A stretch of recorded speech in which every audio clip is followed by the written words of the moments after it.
Hello, Grace Community Church. It's time for the May 21st edition of Cover to Cover, the one-year chronological Bible. Today we're reading in 1 Kings and 2 Chronicles.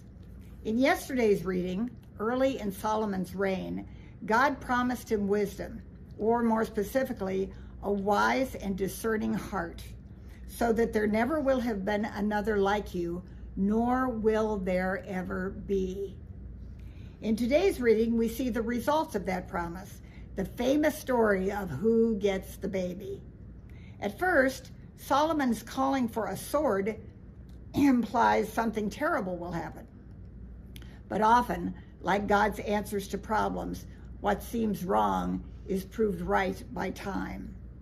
Solomon, whose parents, David and Bathsheba, loved him, knew that maternal love would prevail.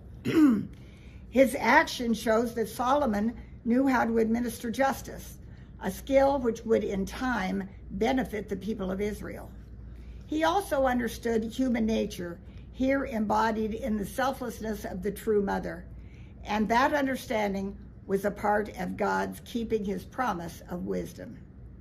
Next, we see the coming to fruition of God's promise to Solomon's father, David, when he assured David that his son would build the temple.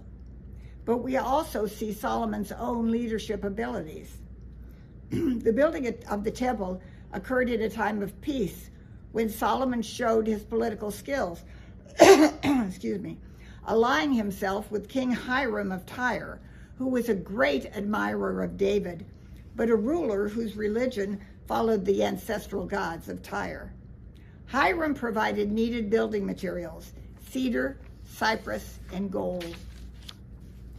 Also, Solomon delegated responsibility to those who could oversee the workers, and he conscripted men who were aliens according to David's census, making the temple not just an Israeli creation alone.